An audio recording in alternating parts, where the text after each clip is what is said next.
The progress of the last 250 years has been explosive. Year after year, the world and its people have grown more connected and more prosperous. It seems unimaginable. And yet, a man who lived in a world of sailing ships and horse-drawn carriages, of great wealth and great poverty, imagined our very world. Adam Smith was first and foremost a moral philosopher. His great gift was observation, and his study of human nature as it appeared in different types of society at different periods of history is absolutely awesome. He was a Scotsman named Adam Smith, a moral philosopher and the world's first economist. He invented the idea of the impartial spectator in his surprising analysis of the evolution of morality.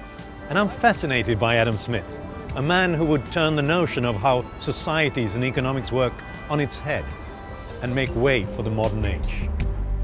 He recorded his revolutionary ideas in two remarkable books, The Theory of Moral Sentiments and The Wealth of Nations.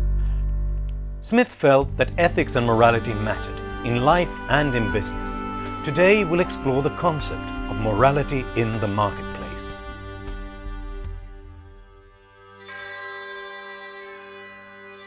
Adam Smith was born in 1723 in the small seaside town of Kirkcaldy, Scotland, where he learned about morality and economics at the local merchants' market. He studied at Glasgow University, became its top administrator, and then a pillar of the unlikely intellectual revolution called the Scottish Enlightenment. He lived, lectured and socialized in Scotland's capital city of Edinburgh. Before Smith, people thought that morality was somehow out there, it was objective. And then Smith came along and said, no, morality is not something that's objective and that it's out there, it's inside ourselves. To determine how morality begins inside ourselves, he begins by wondering how humans acquired the gift of language. These college students have just met and are getting to know something of each other through their conversation. The earliest human beings, he thought, lived in a dangerous world and had to communicate to survive. And that meant using signs and sounds. From these first signs and sounds, and under the pressure of life, language developed. Smith argues that society and civilization were born as people, like these students, traded information through language, and built a common understanding of the world around them through this exchange. But Smith considers other forms of trading.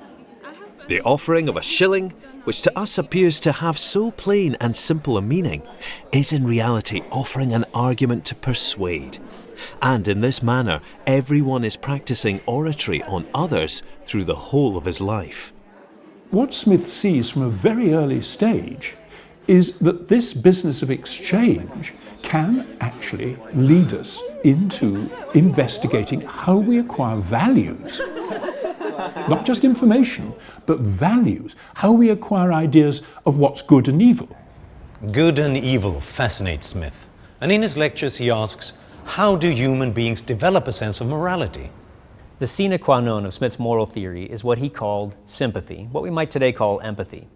It was not feeling sorry for other people. What it was instead was this idea that we desire to see our sentiments echoed in other people. By echoed in other people, Smith means that we all want to be liked and will do things to gain approval.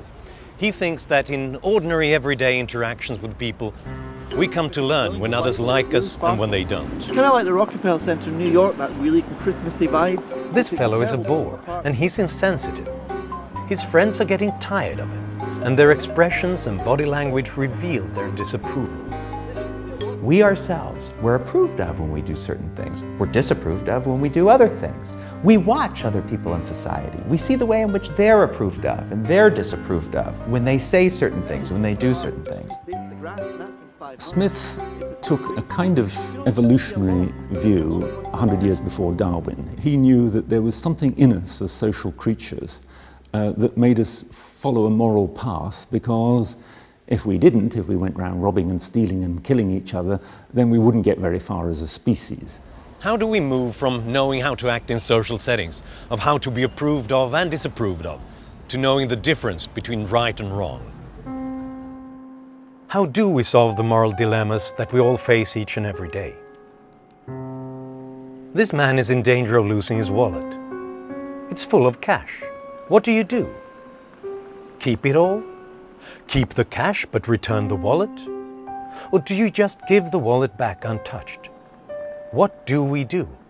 We all know what we do. We turn in on ourselves and we start to have conversations with ourselves, internal, private conversations. And the funny thing about these internal conversations is that they are with a fictitious person. And he calls it an impartial spectator. Smith says that the impartial spectator is the sum total of everything that we've ever learned about what's polite and rude, what's right and wrong. Built up over time, it's our moral compass. We endeavour to examine our own conduct as we imagine any other fair and impartial spectator would examine it. Putting ourselves in the position of a spectator of ourselves, imagining a third figure outside of us. What does he or she see when she's looking at us? Sir, you left your wallet. Thank you. Thank you so much. The impartial spectator will become one of Smith's most important concepts, and the centerpiece of his first book, The Theory of Moral Sentiments. Smith's moral ideas were revolutionary at the time, but is it possible to practice them in the marketplaces of today's world? This is a Whole Foods market in Austin, Texas. There are over 400 Whole Foods markets in the United States, Canada, and the United Kingdom. They sell products from around the world. Their whole trade guarantee promises that consumers can shop with a conscience. Most business people are honest and ethical. In fact, it turns out that the more ethical they are, the better the company performance. In the cutthroat supermarket business, it's important to stake out your own territory. The company's motto is Whole Foods, Whole People, Whole Planet. At the center of this amazing story is co-founder John Mackey. To understand Whole Foods market, you have to understand him. The original vision for Whole Foods was, very simply, is we wanted to sell healthy food to people, earn a living, and have fun. The higher purpose of Whole Foods has become a lot deeper and more complex than it was back 34 years ago. And that brings us to mission. Mission is something Mackey takes seriously. It's not just platitudes for a wall plaque in a corporate lobby. It's the statement that embodies his ethical perspective. We want to sell healthy food to people, help people to reach their highest potential through having good health. We also have a sense that the people that work for us should be flourishing and should be happy in their work, and we also feel a responsibility for the larger communities that we're trading with. It's been on Fortune's 100 Best Companies to Work For list for 18 years in a row. What seems to make Whole Foods so successful is that the people who work here are strongly committed to all the stakeholders, to customers and team members, to stockholders and suppliers, which has resulted in highly committed employees and very faithful customers. And a lot of John Mackey's philosophy is based solidly on Adam Smith. I mean, Adam Smith was so far ahead of his time. The totality of his ideas are still very, very important and very relevant today. Smith gives us a way of thinking about markets and morality together. For Smith, these are not two things that can easily be extricated from each other, as if one can simply talk about rational economic men on one hand and then moral men in a different sphere on another. Smith understood that you're going to be better at business if you can understand your customers and generally sympathize with them, as well as understanding and sympathizing with your employees. The chipotle, the lemon, the garlic and basil, and the sesame ginger. I really like how I think that most of our guests, when they walk in the door, know that there's something different. For a lot of people, it's the energy of the team members, right? I think a lot of our team members feel empowered and feel fulfilled and therefore feel happy and satisfied in their work. Lindsay Mucha is store team leader of one of the Whole Foods markets in Austin. She's been with Whole Foods for over 10 years. My goal was to work here for 6 months, graduate from college, and then go off and find my career path. And I very quickly fell in love with Whole Foods. I loved the values and the mission. The greatest source of creativity and innovation exists in our team member base. A big part of what we're trying to do is allow them to be themselves, to be authentic, to be spontaneous, allow them to experiment, to create new things, to create the innovations. This helps to illustrate Adam Smith's principle that top-down command structures aren't always the best. Things organize themselves better from the bottom up. The natural effort of every individual to better his own condition is so powerful that it is alone capable of carrying on the society to wealth and prosperity. Many of the institutions that we have, language, markets, you name it, these are indeed the results of human action, but they're not the results of human design. We never planned these things, they just evolve naturally. So note that phrasing. Individual human action, but not individual human design. You don't need a central planning authority to run your society well. And that's a really cool thing about the Whole Foods Market culture. You know, it's not top down, it's not a mandate on everything. If someone has a good idea that someone else likes, there's a good chance it's going to spread and work for a lot of people.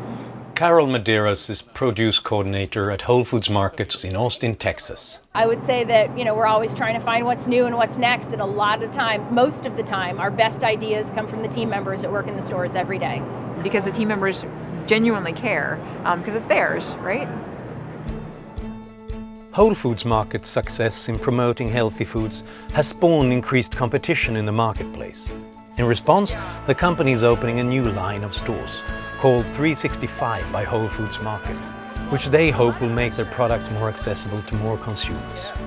When stakeholder philosophy is adopted in a more conscious way and businesses begin to act in a more conscious way for higher purpose, I think most of the hostility towards business and capitalism will disappear. And I think what's really nice about this and companies that are able to be mission-driven and purpose-driven and still be profitable, it's that when you put that out there for people to choose, there are people who choose it. And there are people who will vote with their dollars, right? And do it because that's what's valuable to them. So I think that's nice. It's about choice. Smith believed that individual choice should drive markets around the world. But he also believed that we needed to follow a strict code of morality, which came out of our life experiences and should guide us in our interactions with others. He believed that there should be morality in the marketplace.